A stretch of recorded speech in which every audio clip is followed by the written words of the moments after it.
Hello and welcome back to Harddrive Productions. I hope you've got your coffee because after this intro, I've got some cool stuff to show you.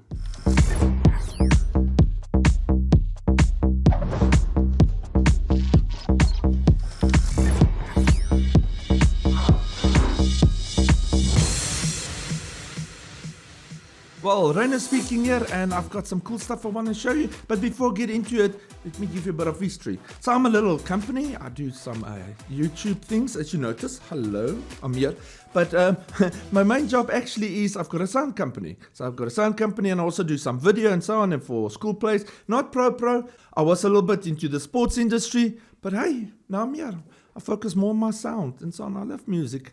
But now and then I've still got to do video, and when I'm involved with schools and maybe some little music and documentaries, some music videos, I need some stuff. Now, my cameras work quite well, but I got to a point, technology moves on and so on, and then people say to me, Reno, your videos are quite cool and so on, but we need 4K.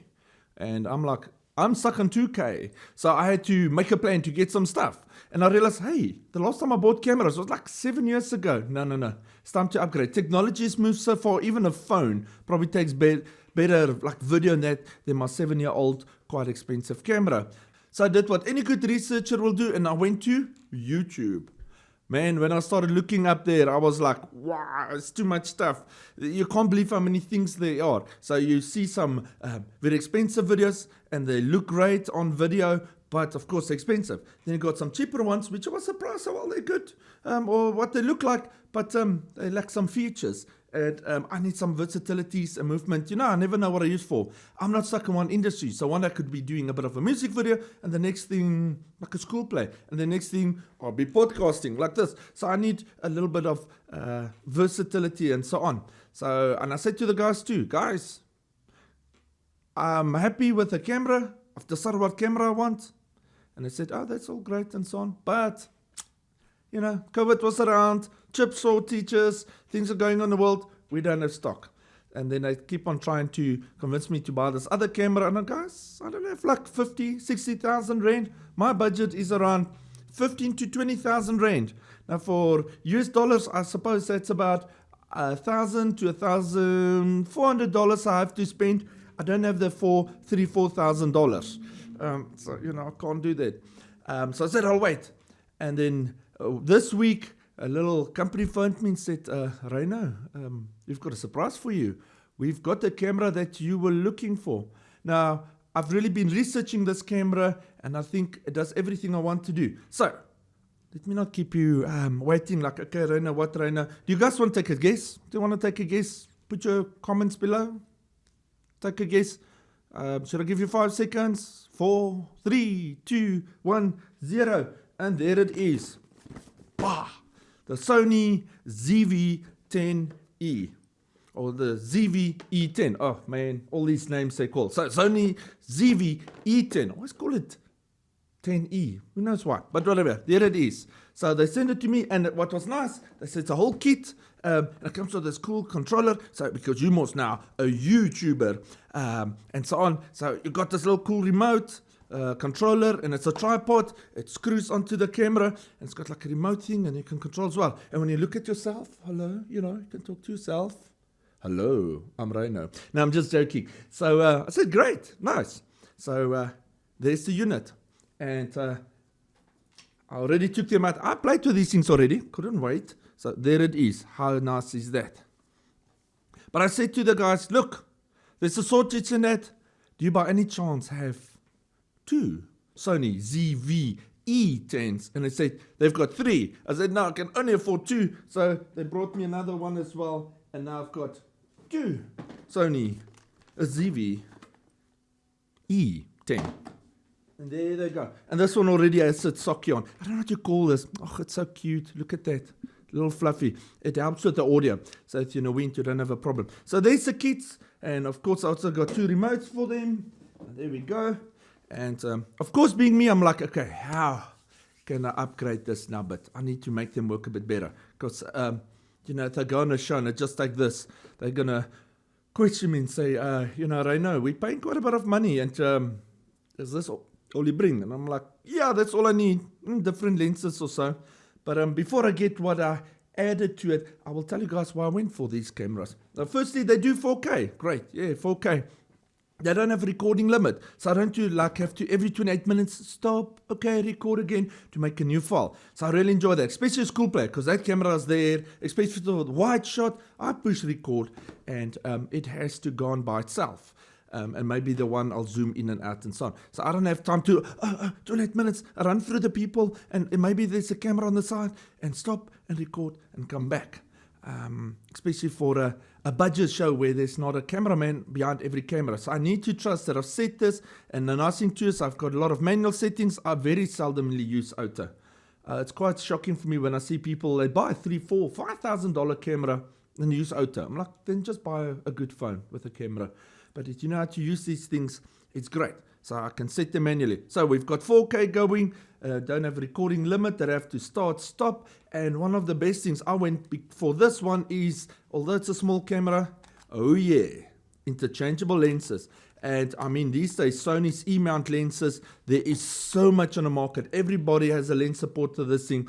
The market is big. So I can have this little camera, I can have like the cinematic massive lens on it. You know, it's not full frame, but they're still great. So great photos, great video, and then of course autofocus. These things got amazing autofocus. It's fast, and you can see how quickly it focuses too. And I'm not going to show you guys now because of course I don't have them on now because they're here. So I'm still using my older cameras, and older cameras, I'm not going to get rid of you. I see they're already looking at me. Like, what you going to do about us? You will always be used. You're my podcast cameras. My older, what do you call them? Canon Legeria 25, I think the one, a Legeria 10 that I bought even further ago, and they've been working. But at the moment, Sony just have a thing going with the autofocus. It's quite nice. And then it's got like a project thing too, so if I had to bring a product in front of you, it will zoom into that one quickly and zoom back. And even now, maybe when I speak here, because I've put my cameras on autofocus, sometimes you'll see it focuses in or out. Yes, I should use manual focus, I know, but I'm on my own here. Everybody else is gone because it's winter and they're cold. As I'm sitting here outside, it's 1 degrees. Now, I'm not sure what it's called in Fahrenheit for you guys out there, but basically in our country, 0, which is just 1 less, is a freezing point of water. So basically, we're at freezing point of water. But I'm here in my nice little studio with a little heater on, so I'm good. Yeah, so let's go. I need to speak less. So I thought I need to look for a lens. I need a bit of a lens too that can zoom a bit in and that for my closer shots and that. And again, where did I do my research? YouTube. And as I went on with my research and so on, I came across this lens and I decided this lens. Now, yes, guys, you get better lenses, but it's for the price and it works well. There we go. It's a Sony, I wish I can show it. It's an EPZ 18-105mm, and it's got a f factor of 4 and a solid 4. It doesn't change. So, yes, I could have probably looked for maybe an f factor that can go down to, I don't know, 1.8, 1.4, and so on. But guys, I always use lights on my shows. It's not like I'm going to be in a dark valley where I need a lot of light coming into the lens. This lens is great. And because it's a fixed factor of f4, it means that I zoom in or I zoom out, the light doesn't change. So when you have normal lenses that vary the f, when you do a video and I'm like, oh, that image is nice, I've got just the light right, and you zoom in, then it goes darker. Then I've got to open the iris, okay, light, then you zoom out and change again.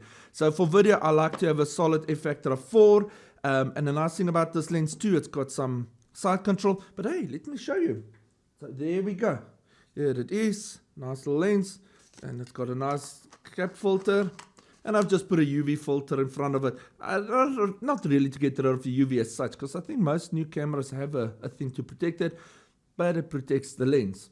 And what's nice, got a rocket thing there, so I can, if you're into that, where you just want to zoom in and out, you can do that. The camera also has a zoom in and out. But you know, the nice thing I found that the zoom on this speed, I can make it really slow, and I can have a variable zoom on here. So I can, for instance, do a bit faster zooms here, but if I want to go slow, I can just click and it goes like 18, 19, 20. Oh man, I can get such a nice slow movement forward. So there it is, and it's still got the zoom rings as well. Super quick autofocus. And nice thing while focused, it's not like zick, zick, zick, zick, zick, zick, zick, zick. It's quite a quiet lens. So let's put it on. So let's start building our camera. Here we go. Just be careful. Now usually I put a cap lens on this, but because I'm just showing you guys what I'm doing, I'm not going to put them on and off now. But here we go. Hey, look at that. Now it's starting to look like, wow, Rhino. Yeah, look at that Pro. And my plan is later to also get a cage, so I can get a bit of a box as well and put it on a whole stand so I can add a lot of things around it. Maybe I want a short put mic and an extra light and so on it and like build this thing up. That's the nice thing about this. You can just build it up. And nice other functions that I didn't tell you. It's got a microphone input and it does have headphone outputs. So I can listen to the mic that comes in and it's got HDMI output. If I'm an external recorder, I can use that. Or if I just show another image. So for Zoom and those type of things, I can have the camera, but I can take the signal out into my video mixer and to my Zoom clients and so on. So there we go. How's that? It's starting to really look nice. And there's a nice rocker, so I can just shoot like this. It's got no viewfinder. I know a lot of people might moan about camera people. I'm into video. I'm not going to sit the whole day and do this. Because half the time too, when you do this, you're always at this height. And people don't use go up, go down. No, I'm here. So it's got quite a nice screen. Folds out, flips out. And again, if I do my own YouTube and I've got the handle on and I swap this, hey, hello, I can look at myself. So let's put on one of the handles. And there we go. And as I'm putting this handle on, the nice thing as well is you can actually connect this camera to your phone. So on my phone, I can also look at the image and I can control some of the stuff. So again, maybe the camera's on its own, or I've got a newbie that doesn't know how to really control camera work. I just say aim where I want you to aim because I talk, but I can control all the iris control and all those type of things, and the F factor and even the zoom or so from my phone. How cool is that? And let's open it up. And there we go. See, it opens, got a little switcher. You can do it like that. And I'm going to move these boxes now. There we go. Or should we use a box? It's like a display. And then, there we go. How's that? Starting to look really cool. And I always put these straps on because if you walk with it, always put your straps on. I've seen so many people drop a camera and then I cringe like, oh, I can feel the guy's pain and so on. Then because I'm in audio, this is not where it's supposed to stop. Because a lot of guys are like, yeah, I've got a cool camera, I can do video now. But it's audio as well. And most people might realize, let's move this stuff. Okay, let's do this. There we go. Get rid of those. I've got a suitcase, I put the lens in. So, as I put a control on, often people forget to think about the audio. They just do cool video and audio is left out. Now guys, I think it's safe for me to say that if you've got good video but bad audio, people will be put more off than if you've got sort of bad video but good audio. Audio is really important. Audio is 50% of your video, if you think about it, or your movie you're making. So you can't just throw away 50%. I started to become a little bit of a big fan of Samsung. Samsung produces a lot of cool gadgets and so on. And even before the time when DJI and all those guys came out with their cool little gimmicks, Samsung had this unit. There. So, I got my unit. There it is. Nice. Samsung Mobile or Go Mobile, Go Mic Mobile, whichever way you want to say it. And you can get it in a handheld or like a belt pack. But yes, the unit, nice unit. You recharge, it's got a rechargeable battery inside. And I just slide that on the hot shoe.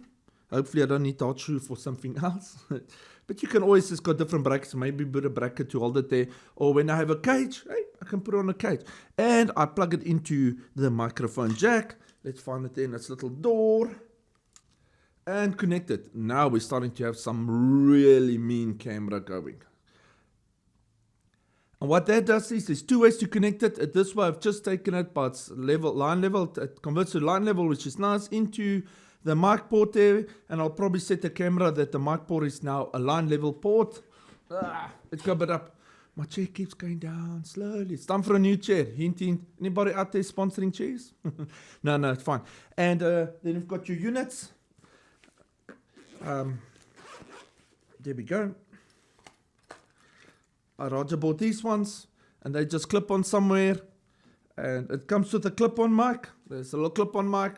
I actually use this a lot of my shows, you maybe notice it. And the nice thing too, if I maybe want to look quite pro in that, I've got the earpiece from Samsung. and that goes down, and I get a good voice right close to me. And the coolest thing with this unit is it can take 2 of these units, and it will record one side left, the one, and right, the other side. So I can have 2 of these units, or 2 handheld mics, or 1 clip-on, one handheld, showing to people I might be talking on the clip-on, and everybody else a handheld.